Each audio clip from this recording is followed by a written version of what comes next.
লোকে বলে ধৈর্য ধরো, দান করো, কিন্তু একটু গভীরে গেলে বোঝা যায় যে ধৈর্য ধরা যায় না, ধৈর্য ঘটে যায়, অটোমেটিক ঘটে যাবে।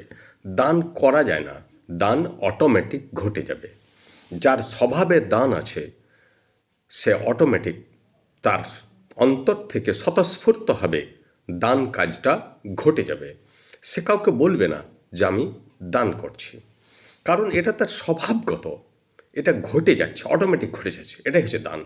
বিদ্যাসাগর কাউকে বলতেন না যে তিনি খুব দান করেন, বরং যথেষ্ট লুকানোর চেষ্টা করতেন।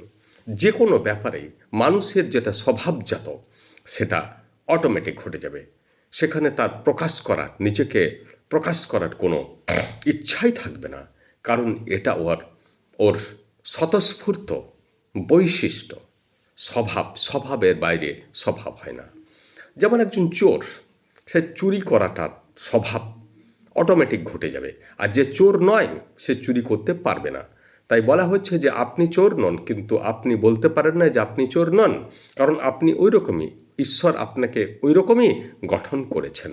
আপনি চুরি করতে পারবেন না। রবীন্দ্রনাথ কবিতা লেখেন, এটা ওনার স্বভাব, উনি না লিখে পারবেন না।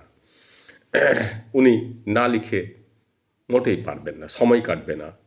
নমস্কার।